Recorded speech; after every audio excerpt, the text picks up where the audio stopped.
Transmitiendo Radio C4, conectando y comunicando al cuerpo de Cristo.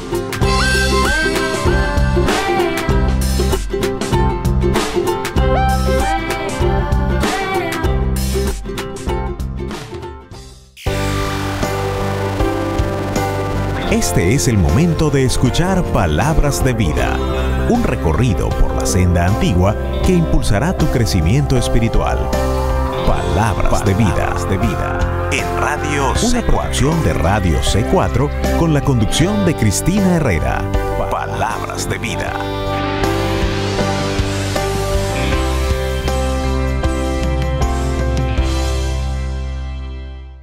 Hola. Bienvenidos a una edición más de su programa Palabras de Vida. Gracias por estar de nuevo en sintonía y te invito a que me acompañes escuchando este sermón que fue predicado la noche del domingo 12 de agosto en 1866 por Charles Spurgeon en la ciudad de Londres. Este es el sermón número 710 titulado El Gran Trono Blanco. La cita bíblica utilizada para este sermón lo encuentras en el libro de Apocalipsis, capítulo 20, verso 11. Y vi un gran trono blanco y al que estaba sentado en él, de delante del cual huyeron la tierra y el cielo, y ningún lugar se encontró para ellos.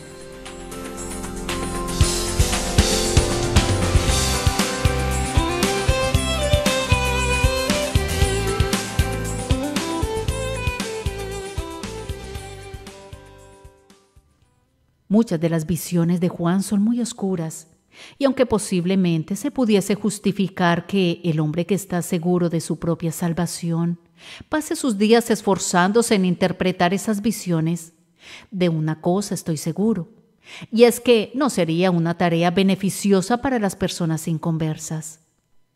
Esas personas no tienen tiempo que perder en especulaciones, pues no han sido confirmadas en las certidumbres básicas.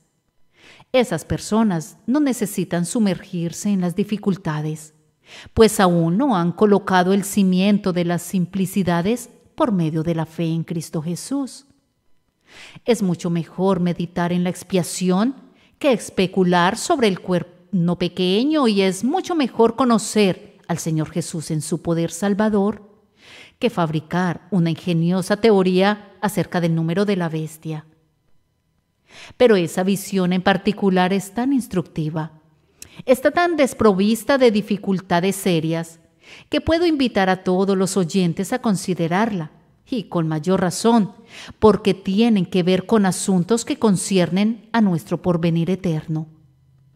Pudiera ser si Dios el Espíritu Santo ilumina nuestra fe para mirar y ver ese gran trono blanco y al que estaba sentado en él, que obtengamos tal bendición de esa visión que hagamos retumbar los arcos del cielo con una gratitud sempiterna, ya que fuimos traídos a este mundo para ver el gran trono blanco, y al hacerlo no temeremos verlo en aquel día cuando el juez tome su sitio y los vivos y los muertos se presenten ante él. Primero intentaré explicar lo que Juan vio, y luego trataré de exponer el efecto que creo que esta visión producirá si los ojos de nuestra fe se fijaran en ella ahora. Primero entonces quiero pedirle su más profunda atención para considerar lo que Juan vio. Era una escena del día postrero, ese prodigioso día cuya ocurrencia nadie puede predecir. Cuando el vidente de Patmos miró a lo alto, a los cielos, vio un trono, de lo que deduzco que hay un trono de gobierno moral sobre los hijos de los hombres, y que quien se sienta en él preside sobre todos los moradores de este mundo. Hay un trono cuyo dominio abarca desde Adán en el paraíso hasta el postrer hombre, quien quiera que sea. No estamos sin gobernante, sin legislador y sin juez. Este mundo no ha sido entregado para que los hombres hagan en él lo que quieran, sin un legislador, sin un vengador, sin uno que otorgue recompensas o imponga castigos. El pecador en su ceguera mira, Pero como no ve el trono, entonces clama: viviré como me dé la gana, pues no hay nadie a quien deba rendir cuentas. Pero Juan, con un ojo iluminado, vio claramente un trono y a un gobernante personal sentado en él, que estaba allí para exigir de sus súbditos la rendición de cuentas. Cuando nuestra fe mira a través del catalejo de la revelación, mira también el trono. Sería muy bueno que sintiéramos más plenamente la influencia de ese trono omnipresente. Creyente, que Jehová reina, es verdad en este día y es verdad en todo momento. Hay un trono sobre el que reina el Rey eterno, inmortal, invisible. El mundo es gobernado por leyes establecidas y mantenidas en vigor por un legislador inteligente. Hay un gobernante moral. Los hombres deben rendir cuentas y se les exigirán cuentas en el último gran día, cuando todos los hombres serán recompensados o castigados. Vi un trono blanco. ¿Cómo reviste esto de solemnidad las acciones de los hombres? Si se nos permitiera hacer exactamente lo que quisiéramos, sin que fuésemos llamados a rendir cuentas por ello, aún entonces sería sabio ser virtuoso, pues tengan la seguridad de que nos conviene ser buenos y de que, en sí mismo, es un gran trastorno ser malvados. Pero no se nos ha permitido eso. Hay una ley vigente, cuyo quebrantamiento involucra el castigo. Hay un legislador que contempla desde lo alto y atalaya cada acción del hombre, y que no tolera que una sola palabra o hecho queden sin un registro en su libreta de apuntes. Ese gobernante está armado de poder. Pronto vendrá para celebrar su audiencia superior, y cada agente responsable sobre la faz de la tierra deberá presentarse en su tribunal, según se nos informa, para que cada uno reciba según lo que ha hecho mientras estaba en el cuerpo, sea bueno o sea malo. Entonces del texto se desprende que hay en verdad un gobernante del mundo que es real y personal, un gobernante calificado y eficaz, que no es un simple nombre, un mito, un oficio vacío, sino la persona que se sienta en el trono, que juzga con rectitud y que celebrará ese juicio en breve. Ahora, hermanos y hermanas, sabemos que este gobernante moral es Dios mismo, que mantiene un indisputable derecho de reinar y de gobernar. Algunos tronos no tienen derecho de existir, y rebelarse contra ellos no es sino patriotismo. Pero el que más ama a su pueblo es quien más se deleita en la monarquía del cielo.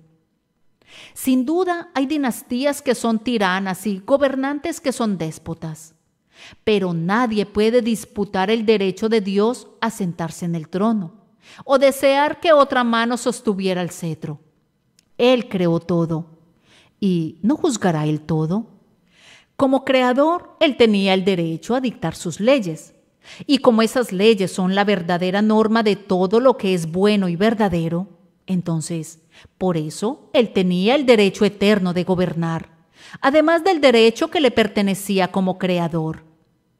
Él es el juez de todo, que ha de hacer lo que es justo a partir de una necesidad de su naturaleza.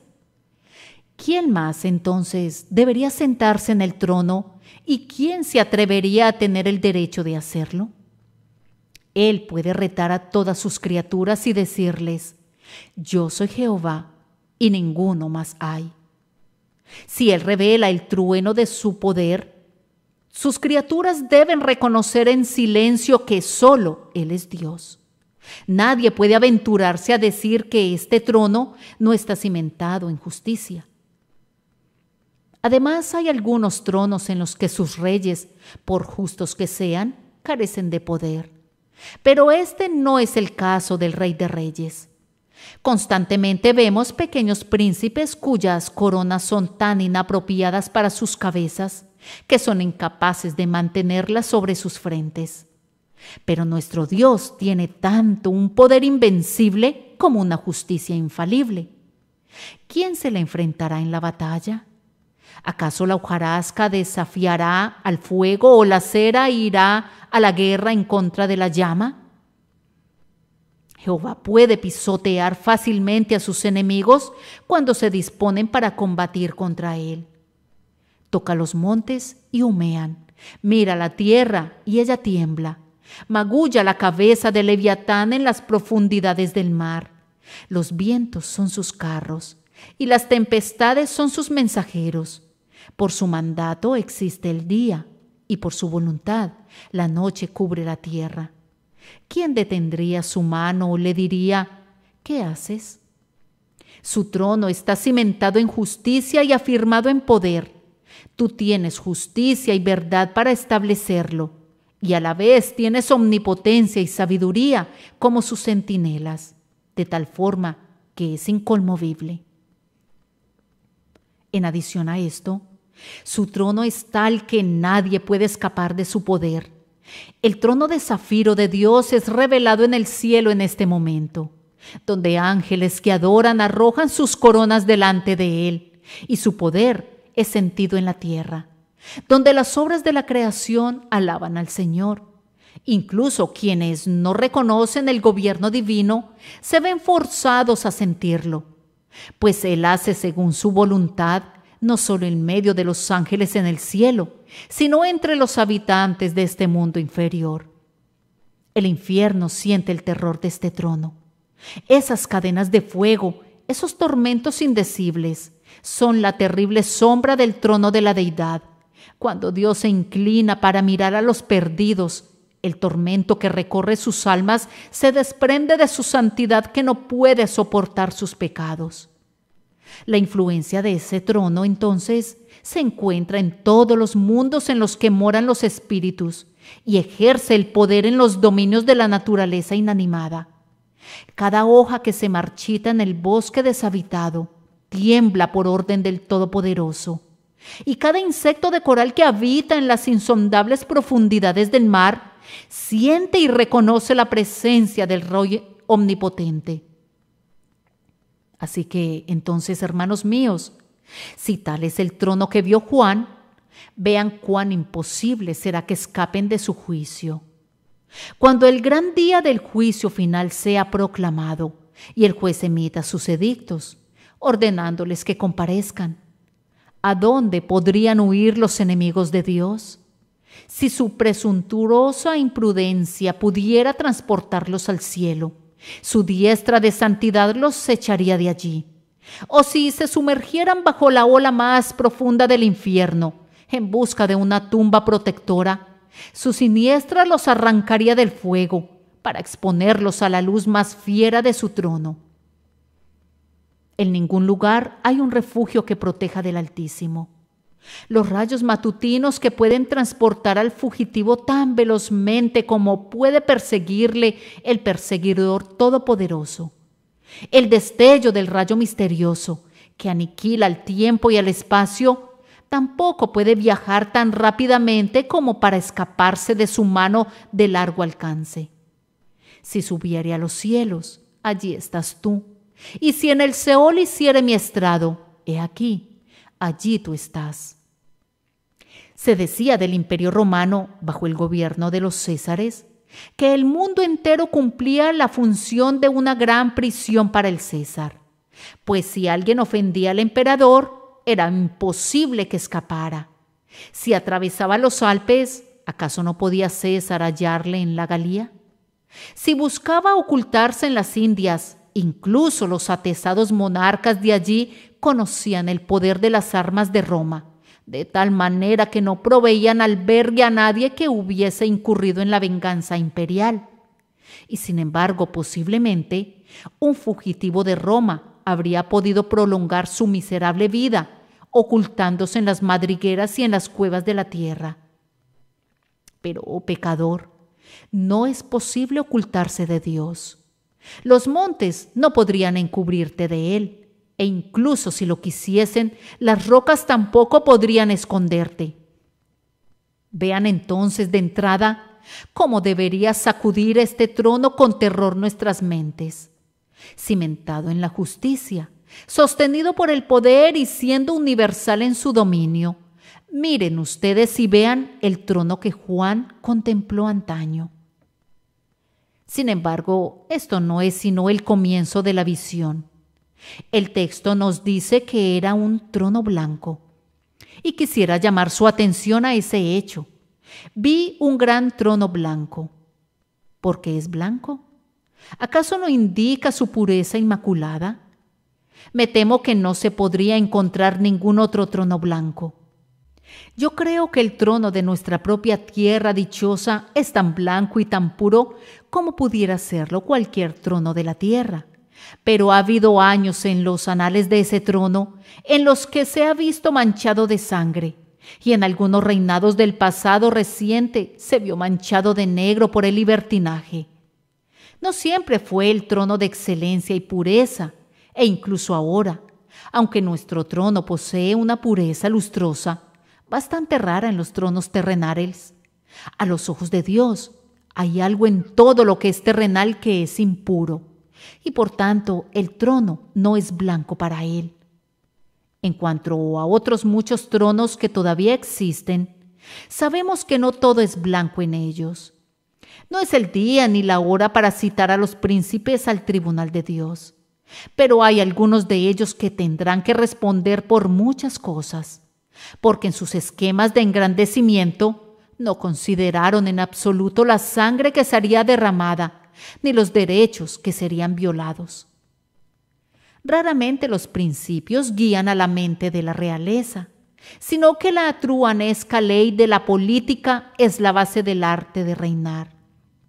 Una política digna de rateros y salteadores de caminos, y algunos reyes son despreciables.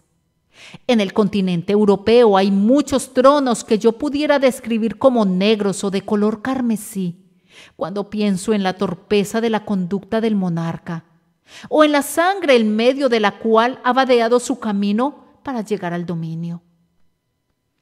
Pero este es un gran trono blanco, un trono de una monarquía consagrada que no está manchada con sangre ni contaminada con injusticia. Vamos entonces, ¿es blanco por la pureza? ¿No es blanco porque el rey que se sienta en él es puro? Escuchen atentamente el himno 3 veces sagrado de la banda querúbica y del coro seráfico. Santo, santo, santo, Jehová de los ejércitos. Criaturas que son ellas mismas, perfectamente sin mancha, reverencian y adoran incesantemente la santidad superior del grandioso Rey. Él es demasiado grande para necesitar ser injusto, y es demasiado bueno para ser áspero. Este Rey no ha cometido ninguna injusticia y no puede hacer injusticia. Y es el único Rey de quien puede afirmarse esto sin que sea ficción. Quien se sienta en este trono blanco es Él mismo, la esencia de la santidad, de la justicia, de la verdad y del amor. O el más justo de todos los tronos. ¿Quién no sería un súbdito dispuesto de tu gobierno incomparable? Además, el trono es puro porque la ley que el juez administra es perfecta. No hay ninguna falla en el libro de estatutos de Dios. Cuando venga el Señor para juzgar a la tierra, no se encontrará ningún decreto que afecte demasiado duramente a ninguna de sus criaturas. Los mandamientos de Jehová son rectos. Son verdad, todos son justos. ¿Quién podría mejorar ese libro de los 10 mandamientos en los que se encuentra un resumen de la voluntad divina? ¿Quién podría encontrar algo que le sobre o señalar algo que le falte? La ley de Jehová es perfecta, que convierte el alma. Y qué bueno que sea un trono blanco del que emane una ley así. Pero ustedes saben que, a pesar de una buena ley y de un buen legislador, el trono puede cometer errores a veces y podría mancharse por ignorancia. Pero la sentencia que saldrá de este gran trono blanco será tan consistente con la justicia que incluso el reo culpable dará su voluntario asentimiento a ella. Se dice que se quedaron atónitos. atónitos porque no podían soportar la sentencia ni impugnarla de alguna manera. Es un trono blanco, puesto que jamás se dictó un veredicto desde él, del que el reo tuviera el derecho de quejarse. Tal vez haya algunas personas aquí que vean esto como un asunto esperanzador, pero para las personas impías será precisamente todo lo contrario. Oh pecador, si tuvieras que ser juzgado delante de un tribunal impuro, tal vez podrías escapar. Si el reino fuera santo, la impiedad podría, tal vez, quedar sin castigo. Si la ley no fuera perfecta, las ofensas podrían ser condonadas. Y si la sentencia no fuera justa, tú podrías escapar, gracias a la parcialidad. Pero allí donde todo es tan puro y blanco, ¿qué será de ti allí? He pensado también que tal vez se dice que ese trono es un trono blanco para indicar que será eminentemente conspicuo. Habrán notado que un objeto blanco puede ser visto desde una distancia muy grande. Habrán observado tal vez en las montañas galesas una blanca cabaña muy lejos, destacando conspicuamente, pues a los galeses les gusta pintar sus cabañas intensamente blancas, de tal forma que, aunque no les habría percibido, si hubiesen quedado con el color de la piedra, puedes verla de inmediato, pues las relucientes paredes blanqueadas atraen tu mirada. Yo supongo que un tirador preferiría, para disparar, un objetivo blanco antes que de cualquier otro color. Y este gran trono blanco será tan conspicuo que todos los millones que estaban muertos, pero que se levantarán al sonido de la trompeta final, todos ellos lo verán. Y no será posible que un solo ojo se cierre frente a ese espectáculo. Debemos verlo. Será una visión tan impactante que ninguno de nosotros podría impedir su presencia ante nosotros. Todo ojo le verá.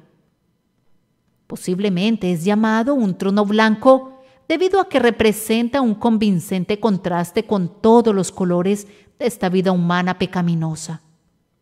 Allí está la multitud y allá está el gran trono blanco.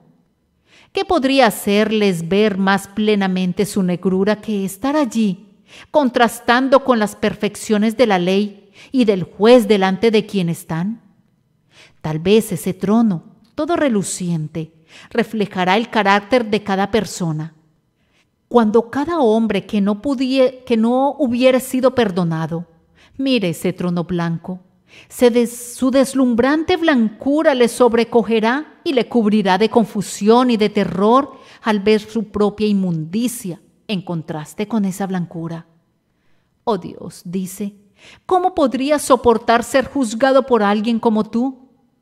Yo podría enfrentar el tribunal de mis semejantes, pues vería imperfecciones en mis jueces, pero no puedo hacerte frente a ti, el terrible Ser Supremo, pues la pavorosa blancura de tu trono y el terrible esplendor de tu santidad me sobrecogen por completo. ¿Quién soy yo, que soy pecador, para atreverme a estar delante de ese gran trono blanco? La siguiente palabra que es usada a manera de adjetivo es grande. Se trata de un gran trono blanco. Casi no necesitan que yo les diga que es llamado un gran trono blanco debido a la grandeza de aquel que se sienta en él. ¿Comentan de la grandeza de Salomón? Él no era sino un príncipe insignificante. ¿Hablan de los tronos de Roma y de Grecia ante quienes multitudes de seres se reunían? No son nada. Son meros representantes de asociaciones de las langostas del mundo, que son como nada a los ojos del Señor y Dios. Un trono ocupado por un mortal no es sino una sombra de dominio. Este será un gran trono porque en él se sentará el grandioso Dios de la tierra y del cielo y del infierno, el Rey eterno, inmortal, invisible, que juzgará al mundo con justicia y a su pueblo con equidad. Hermanos, ustedes verán que este será un gran trono blanco, Cuando recordemos a los delincuentes que serán presentados delante de Él, no se trata de un puñado de criminales, sino de millones y millones, muchos pueblos en el valle de la decisión, y no todos ellos pertenecerán a las clases menos relevantes. No solamente se tratará de siervos y esclavos cuyos cuerpos miserables descansaron de sus opresores en la silente tumba, sino que los grandes de la tierra estarán allí. No solamente estará allí el pisoteado siervo que trabajó por nada y a quien le pareció dulce morir, sino que también estará allí su tirano señor que prosperó a costa de sus trabajos sin recompensa. No únicamente estarán las multitudes que marcharon a la batalla a la orden de su comandante y que cayeron por las balas y las bombas, sino que estarán allí los emperadores y los reyes que planearon el conflicto.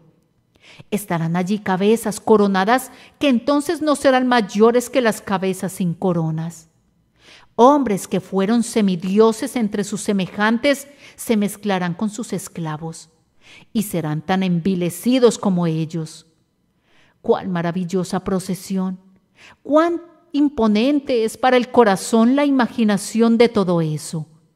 ¡Cuán pomposa aparición! Ustedes, multitudes pisoteadas, el grandioso nivelador los ha puesto ahora a todos ustedes en igualdad de condiciones. La muerte los colocó en una tumba igual, y ahora el juicio los encuentra frente al mismo tribunal, para recibir la sentencia de uno que no teme a ningún rey, y que no se espanta ante ningún tirano, que no hace acepción de personas, sino que dispensa justicia imparcial para todos. Bendita sea la palabra del Señor. Bien, vamos a ir a una pequeña pausa, pero ya estamos contigo en breves minutos. Quédate en sintonía.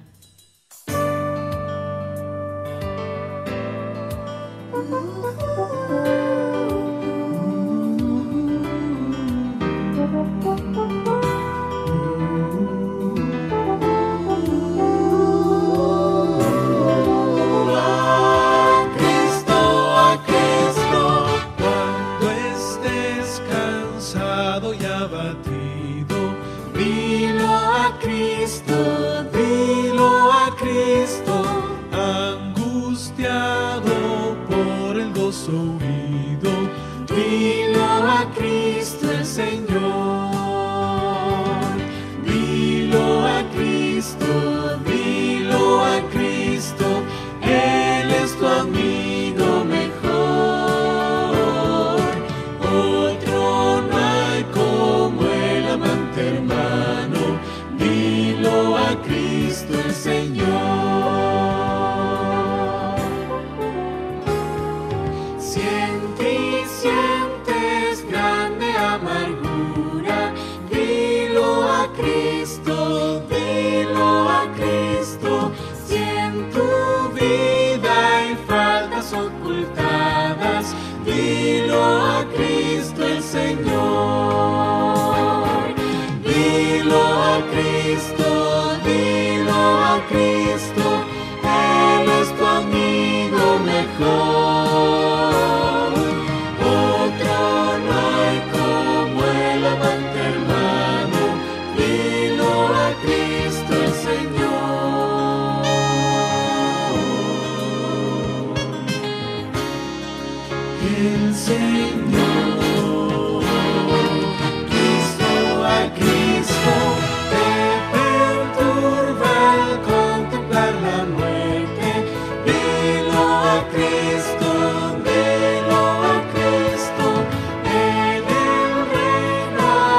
Estamos de regreso.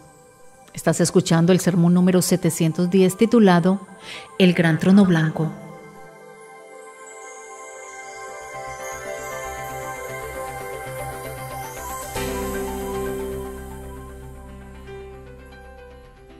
¿Pueden imaginar el cuadro? Tierra y mar cubiertos de seres vivientes que una vez estuvieron muertos. El infierno está vacío y el sepulcro ha perdido a sus víctimas. ¡Qué espectáculo será! Jerjes en su trono, con 1.000.000 de seres desfilando delante de él. Debe haber contemplado un grandioso espectáculo. Pero, ¿cómo será este? No habrá ondeantes banderas, sino las insignias de la majestad eterna. No habrá lúcidos cortesanos, sino ángeles congregados. No habrá sonido de tambores ni el rugir de culebrinas, sino el toque de la trompeta del arcángel y el tañer de las arpas de millones de santos. Es cierto que habrá un esplendor sin rival, pero no será el de la heráldica y el de la guerra. El mero oropel y las chucherías habrán desaparecido por igual, y en su lugar habrá el esplendor del rayo centelleante y el bajo profundo del trueno. Jesús, el varón de dolores, con todos sus ángeles con él descenderá, y la pompa del cielo será revelada en medio de los hijos de los hombres. Será un gran trono blanco, por causa de los asuntos que serán juzgados allí. No será una mera contienda acerca de un juicio por un litigio o por una propiedad en peligro. Nuestras almas han de ser juzgadas allí. Nuestro futuro estará en juego, no por un tiempo, no por un siglo, sino por siempre y para siempre. Sobre esas balanzas penderán el cielo y el infierno. A la derecha será distribuido el triunfo sin fin, y a la izquierda la destrucción y la confusión sin pausa, y el destino de cada hombre y de cada mujer será declarado positivamente desde ese trono. ¿Puedes percibir la grandeza de ello?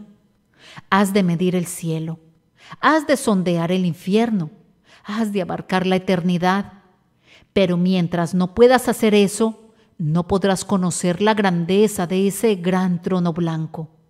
Grande por último porque a lo largo de toda la eternidad siempre habrá un mirar hacia atrás y a las transacciones de aquel día.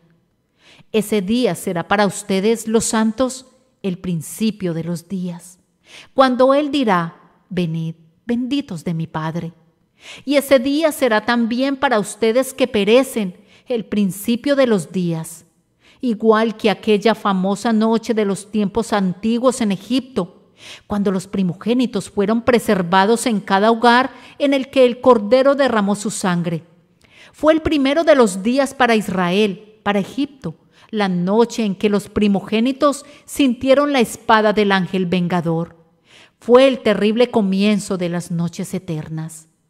Muchas madres contaban partiendo de aquella noche en la que pasó el destructor, y así contarán ustedes a lo largo de una terrible eternidad, a partir del día en que vean el gran trono blanco. No aparten sus ojos de ese magnífico espectáculo hasta no haber visto a la gloriosa persona mencionada en estas palabras y al que estaba sentado en él. Me pregunto si algo de lo que he dicho les ha conducido a pensar solemnemente en ese gran día.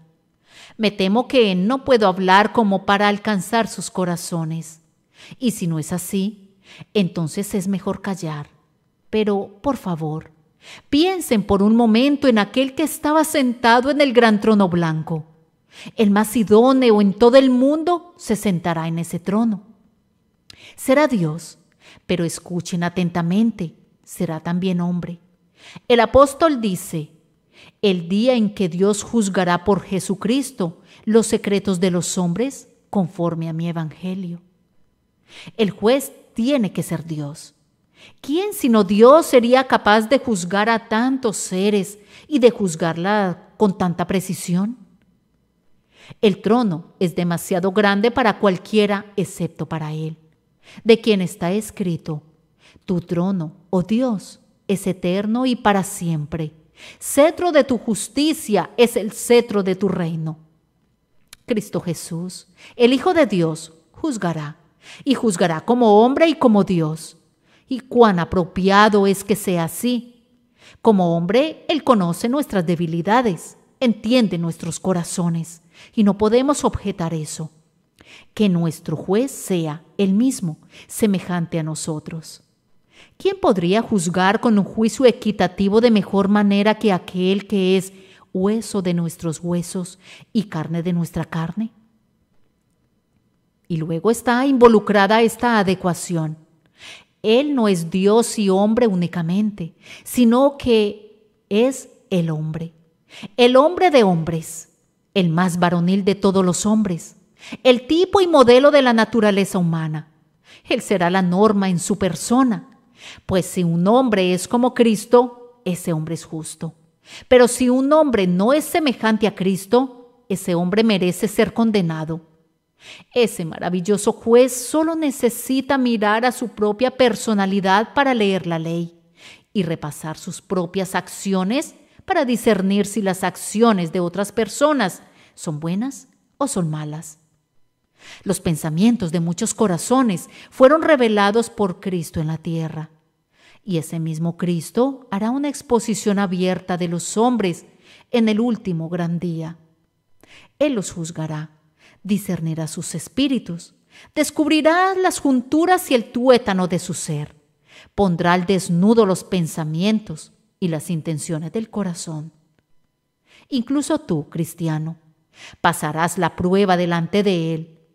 No permitas que nadie te engañe con la ilusión de que no serás juzgado.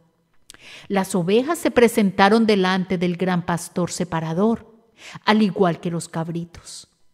Aquellas que usaron sus talentos fueron llamados a rendir cuentas, al igual que enterró su moneda. Y los propios discípulos fueron advertidos de que sus palabras ociosas serían llevadas a juicio. Tampoco deben temer el juicio público. La inocencia corteja la luz. Ustedes no son salvados permitiéndoseles que entren de contrabando al cielo, sin ser probados y comprobados, sino que en la justicia de Jesús pasarán la solemne prueba con gozo. Pudiera ser que no suceda que los justos sean juzgados conjuntamente con los impíos. No debatiré en cuanto a los detalles, pero tengo muy claro que serán juzgados y que la sangre y la justicia de Jesús son provistos por esta misma razón, para que encuentren misericordia en aquel día. Oh pecador, sucederá totalmente lo contrario contigo, pues tu ruina está segura cuando llegue el tiempo de la prueba. No se requerirá de testigos para declararte culpable, pues el juez lo sabe todo. El Cristo, al que despreciaste, te juzgará. El Salvador cuya misericordia pisoteaste, en la fuente de cuya sangre no quisiste lavarte, el despreciado y desechado entre los hombres. Es Él quien dictará la justa sentencia contra ti y que dirá sino esto. Y también a aquellos mis enemigos que no querían que yo reinase sobre ellos, traedlos acá y decapitarlos delante de mí. A continuación, vamos a extraer la inferencia que fluye de una visión como esta y dar así una aplicación a la lección de la visión. Creyente en Cristo, una palabra a tu oído.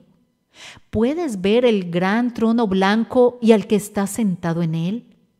Me parece verle ahora. Entonces permítame probarme a mí mismo. Independientemente de la profesión que hiciere, tendré que comparecer ante el gran trono blanco. He pasado la revisión de los ancianos. He sido aprobado por el pastor. Permanezco siendo aceptado por la iglesia. Pero ese gran trono blanco que ha sido bien librado todavía. He portado un carácter de buena reputación entre mis congéneres cristianos. Se me ha solicitado que ore en público y mis oraciones han sido muy admiradas. Pero todavía no he sido pesado en las últimas balanzas.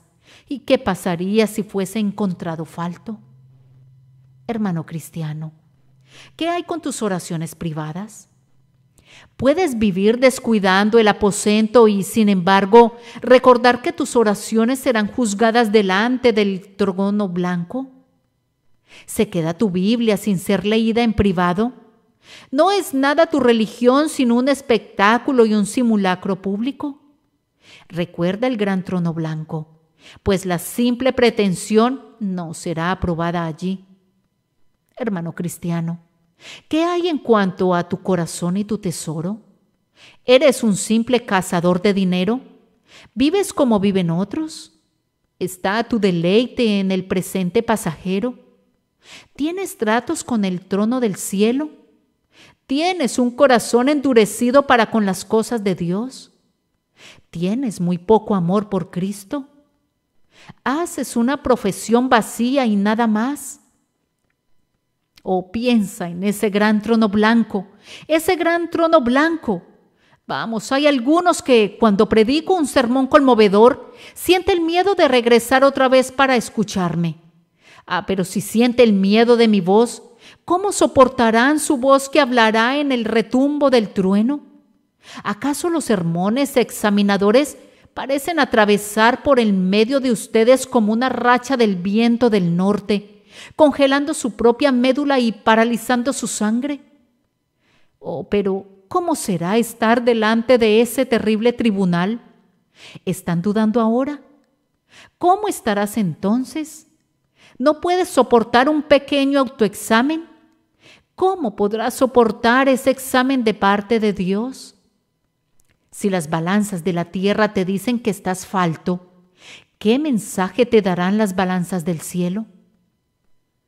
Yo en verdad los conjuro, colegas profesantes, hablándoles como deseo hablar ahora a mi propio corazón. Examinaos a vosotros mismos si estáis en la fe. Probaos a vosotros mismos. ¿O no os conocéis a vosotros mismos que Jesucristo está en vosotros, a menos que estéis reprobados? Habiendo hablado una palabra al cristiano, me gustaría decirle a cada uno de ustedes que, en memoria de este gran trono blanco, rehuyan la hipocresía. ¿Eres tentado a ser bautizado solo para agradar a tus padres y a tus amigos, aunque no seas un creyente? Ojo con ese gran trono blanco y antes considera cómo se verá tu insulto a Dios en aquel gran día. ¿Estás persuadido a ponerle el manto de la religión porque ayudará a tu negocio o te hará parecer respetable? Ojo, hipócrita, ojo con ese gran trono blanco, pues de todos los terrores que provendrán de él, no habrá uno más severo que aquellos que perjudicarán al mero profesante, que hizo una profesión de religión por pura ganancia. Si has de ser condenado, entonces sé condenado por cualquier razón antes que por ser un hipócrita, pues quienes hacen una profesión de piedad por ganancia merecen el más profundo infierno. La ruina de designio secreto y la hipocresía serán en verdad justa. Oh, ustedes profesantes pretenciosos, cuyas alas están pegadas con cera, tengan cuidado con el sol que seguramente derramará su calor sobre ustedes, pues terrible será su caída desde tan grande altura. Pero hay algunos entre ustedes que dirán: yo no hago ninguna profesión de religión. Aún así, mi texto tiene una palabra para ustedes. Aún así, quiero que juzguen sus acciones conforme a ese último gran día. Oh Señor, ¿qué hay de aquella noche de pecado? No, dices tú, no la tomes en cuenta, no la traigas a mi memoria. Pues te digo que será traída a tu recuerdo, y ese acto de pecado será publicado más ampliamente que si fuera divulgado sobre los tejados de las casas, y será anunciado en la gaceta de todas las multitudes que hubieran vivido desde el primer hombre, y tu infamia se convertirá en un objeto de burla y en un proverbio entre todos los seres creados. ¿Qué piensan de todo esto, ustedes que son pecadores secretos? ¿Qué piensan ustedes que son amantes del desenfreno y de la promiscuidad? Jovencito, Tú has comenzado por hurtar, pero vas a progresar hasta llegar a ser un ladrón descarado. Todos ustedes deben saber esto. Sabed que vuestro pecado os alcanzará. Jovencita, tú has comenzado a retozar con el pecado y crees que nadie te ha visto, pero el supremamente poderoso ha visto tus actos y ha oído tus palabras. No hay ninguna cortina entre Él y tu pecado. Él te ve claramente. ¿Y qué harás con esos pecados tuyos que tú crees que han sido ocultados? Eso sucedió hace muchos años, me dices. Ay, pero aunque han estado enterrados todos esos años para ti, están vivos para Él. Pues todo es presente para el Dios que todo lo ve, y tus actos olvidados estarán presentes para ti también en aquel día. Mis queridos oyentes, les conjuro que no hagan nada que no harían si pensaran que Dios les ve, pues en efecto les ve. O miren sus acciones a la luz del juicio.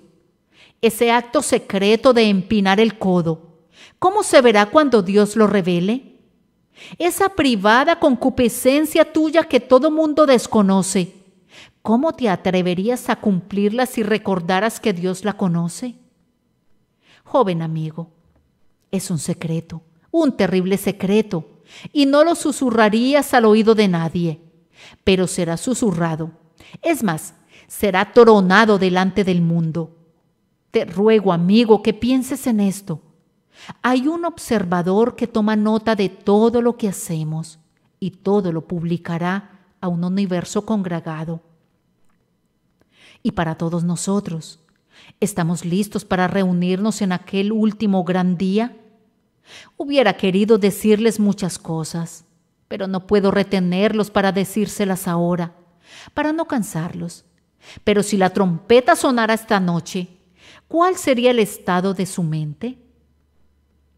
Supongan que ahora todo oído en este lugar se sobresaltara con una explosión sumamente terrible y se escuchara una voz: vengan a juicio y vengan pronto. Suponiendo que algunos de ustedes pudieran ocultarse en las bóvedas y en los cimientos, ¿no se apresurarían muchos de ustedes al escondite? ¿Cuán pocos de nosotros podríamos caminar sin titubeos por estos pasillos para llegar al aire libre diciendo: no le temo al juicio, pues ninguna condenación hay para los que están en Cristo Jesús? Hermanos y hermanas, espero que haya algunos entre nosotros que podamos acudir alegremente a ese tribunal, aun si tuviésemos que pasar por las fauces de la muerte para llegar a él. Espero que haya algunos entre nosotros que podamos cantar en nuestros corazones: con valor estaré en aquel grandioso día, pues ¿quién me acusará de algo? Puesto que por tu sangre absuelto soy de la culpa y la maldición del pecado. Algunos de nosotros nos veríamos en aprietos para poder decir esto. Es fácil hablar de plena seguridad, pero créanme, no es tan fácil poseerla con toda sinceridad en los tiempos de prueba. Si a algunos de ustedes les duele el dedo, su confianza se escurre poco a poco en sus articulaciones. Y si solo sufren de una leve enfermedad, piensan: pudiera tratarse del cólera, ¿qué debo hacer? No podrías mirar a la muerte en el rostro sin un estremecimiento, y entonces, ¿cómo soportarás el juicio? ¿Podrías contemplar a la muerte y sentir que es tu amiga y no tu enemiga? ¿Podrías poner una calavera sobre tu tocador y tener una íntima comunión con ella? O tal vez solo los más valerosos de ustedes podrían hacer eso. Y la manera más segura es acudir a Jesús tal como somos, sin confiar en nuestra propia justicia y encontrándolo todo en Él. Cuando William Carey estaba acercándose a la muerte, ordenó que se colocara sobre su lápida este verso: siendo un culpable, débil e indefenso gusano, a los amables de Cristo me rindo. Él es mi fortaleza, Él es mi justicia, mi Jesús y mi todo. Me gustaría despertarme en la eternidad con un verso como ese en mi mente. Igual que deseo dormirme en este mundo con una esperanza como esta en mi corazón. Nada en mis manos traigo, simplemente a la cruz me aferro. Yo estoy hablando de algo de lo que algunos de nosotros sabremos más, tal vez antes de que termine esta semana. Estoy hablando ahora acerca de temas que ustedes creen que se encuentran muy lejos, pero un solo instante podría traerlos muy cerca. 1000 años son un largo tiempo, pero cuán pronto vuelan. Al leer la historia inglesa, uno parecía regresar y dar la mano a Guillermo el Conquistador. Unas cuantas vidas nos llevan pronto incluso hasta el diluvio. Tú te estás acercando a los 40 años, y especialmente tú, que tienes 60 o 70 años. Has de sentir cuán rápido vuela el tiempo. Me parece que predico un sermón un domingo cuando ya es tiempo de prepararme para el siguiente domingo. El tiempo vuela con tales giros que ningún tren expreso podría darle alcance, e incluso el destello de un rayo pareciera quedarse atrás. Pronto estaremos ante el gran trono blanco. Pronto estaremos ante el tribunal de Dios. Debemos prepararnos para ello. No vivamos tanto en este presente, que no es sino un sueño, un espectáculo vacío, sino que hemos de vivir en el futuro real y sustancial. Que pudiera yo alcanzar algún corazón aquí presente hoy. Tengo la creencia de que estoy hablándole a alguien aquí que no recibirá otra advertencia. Estoy seguro de que con tales multitudes que atiborran los lugares de domingo tras domingo, no predico nunca 2 veces a la misma congregación. Hay personas aquí que mueren entre un domingo y otro, entre tales masas populares como estas que tengo frente a mí. Ha de suceder esto de acuerdo a los cómputos ordinarios. ¿Quién entre ustedes habrá de morir esta semana? Ponderen bien la pregunta. ¿Quién de ustedes habitará con las llamas consumidoras? ¿Quién entre ustedes vivirá con quemaduras eternas? Si supiera quiénes son, yo ansiaría rociarlos de lágrimas. Si supiera quiénes habrán de morir esta semana, desearía acercarme y arrodillarme a su lado y conjurarles a que piensen en las cosas eternas. Pero no les conozco y, por tanto, les imploro por el Dios viviente que acudan presurosamente a Jesús por medio de la fe. Estas no son cosas frívolas, señores, ¿o sí? Si lo son, entonces no soy sino una persona frívola y pueden proseguir sus caminos y reírse de mí. Pero si son reales y verdaderas, mi deber es sincero y más les incumbe a ustedes ser denodados. Prepárate para venir al encuentro de tu Dios. Él viene. Prepárate ahora. En tiempo aceptable te he oído y en día de salvación te he socorrido. Las puertas de la misericordia no están cerradas. Tu pecado no es imperdonable. Todavía puedes encontrar misericordia. Cristo te invita. Sus gotas de sangre claman a ti para que vengas a Él sin tardar. Que el Espíritu Santo inyecte vida a estas pobres palabras mías y que el Señor les ayude a venir ahora. El camino para venir es únicamente confiar en Cristo. Todo está hecho cuando confían en Cristo. Arrójense sobre Él. No teniendo a nadie más en quien confiar, apóyate en Cristo. Si pueden aferrarse a la cruz y quedarse allí bajo el palio carmesí de la expiación, el propio Dios no puede herirles, y el último día tremendo nacerá sobre ustedes con esplendor y deleite, y no con tenebrosidad y terror. Bendita sea la palabra del Señor.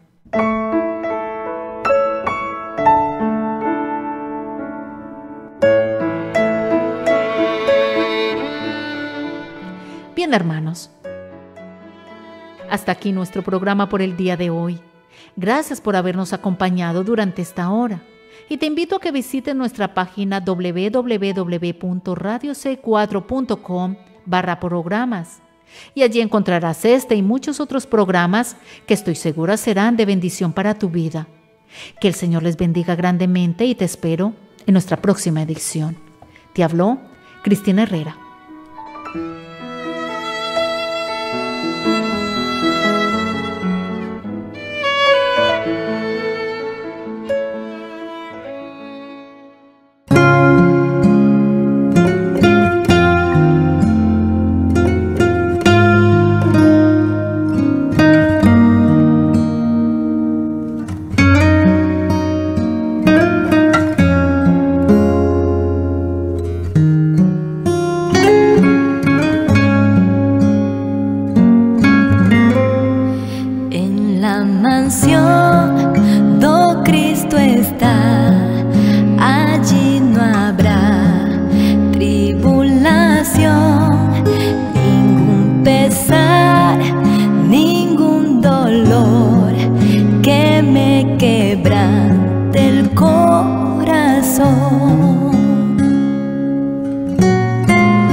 Hasta aquí nuestra edición de hoy de Palabras de Vida.